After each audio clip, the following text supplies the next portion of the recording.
Get ready for the dictation. Tamil முதுநிலை மே 1979. 5 seconds. Start. நண்பர்களே, இன்று உங்கள் அனைவரையும் சந்திப்பதில் நான் மிகுந்த மகிழ்ச்சி அடைகிறேன். நான் ஆளுநராய் பதவியேற்ற பிறகு அரசியல் கட்சி தலைவர்கள் அடங்கிய கூட்டத்தில் கலந்து கொண்டு உரையாடுவதற்கான வாய்ப்பு இப்போது எனக்கு கிடைத்திருக்கிறது.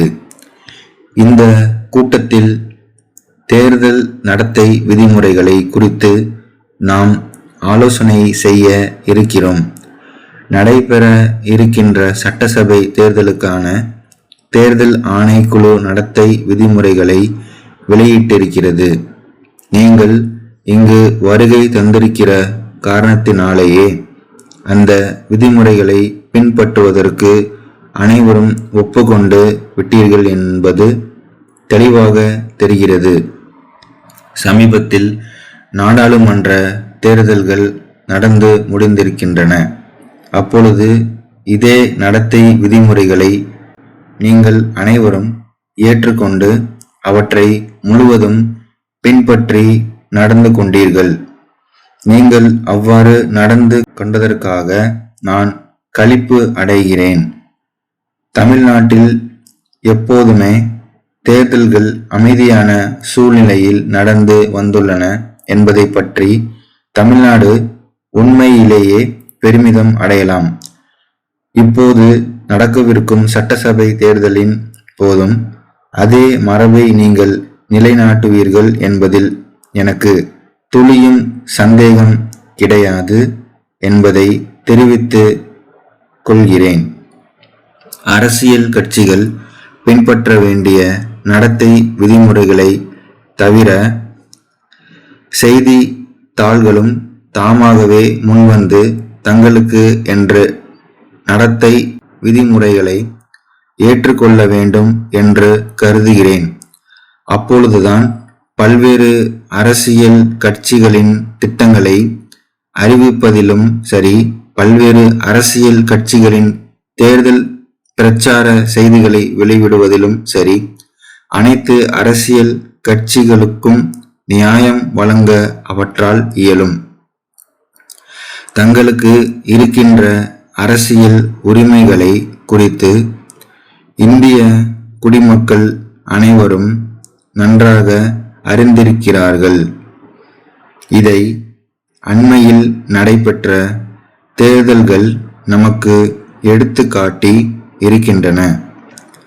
ஏன் வாக்கு அளிக்க வேண்டும், எதற்காக வாக்கு அளிக்கிறோம், எவ்வாறு வாக்கு அளிக்க வேண்டும் என்பதை அவர்கள் நன்றாக அறிவார்கள்.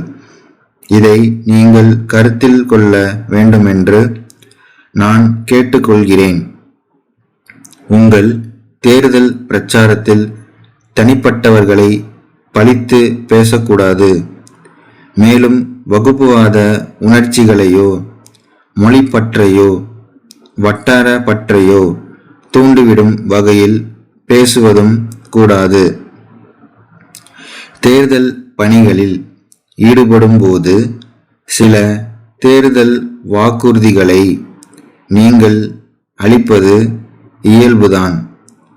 ஆனால் அவ்வாறு நீங்கள் அளிக்கும் வாக்குறுதிகள் நியாயமாகவும் இருக்க வேண்டும், பொறுப்பு உணர்வுடனும் இருக்க வேண்டும் என்று நான் கருதுகிறேன்.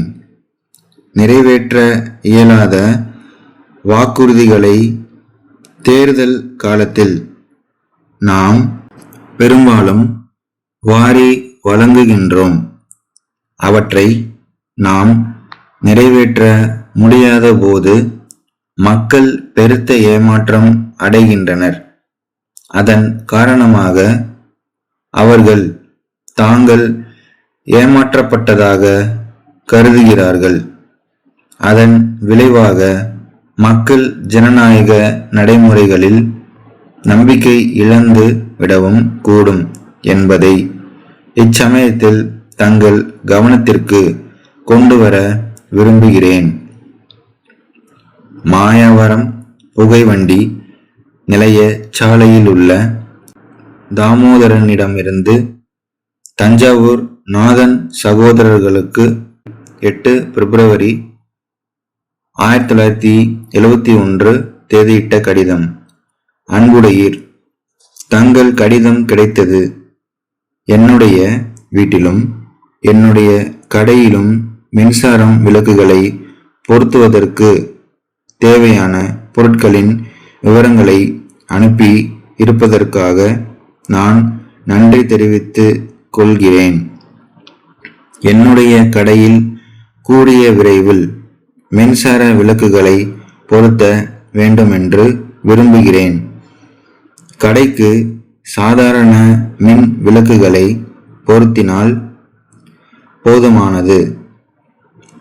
ஆனால் என்னுடைய வீட்டிற்கு விளக்குகளை போடும் பொழுது அலங்கார விளக்குகளை போட வேண்டுமென்று விரும்புகிறேன். எனவே தாங்கள் தங்கள் பிரதிநிதியை உடனடியாக அனுப்புமாறு கேட்டுக்கொள்கிறேன். அவரிடம் மேலே குறிப்பிட்ட 2 வகையான விளக்குகளையும் அவற்றை பொருத்துவதற்கான சாதனங்களுடன் அனுப்பி வைக்குமாறு கேட்டுக் கொள்கிறேன். என்னுடைய நண்பரின் வீட்டில் பொருத்தப்பட்ட விளக்குகள் 2 வாரங்களுக்குள் கெட்டுவிட்டன. எனக்கும் அம்மாதிரி நிலை ஏற்படாமல் இருக்க நல்ல தரமுள்ள உழைக்கக்கூடிய மின் விளக்குகளை தேர்ந்தெடுத்து அனுப்பவும். தங்கள் நம்பிக்கையுள்ள ஸ்டாப்.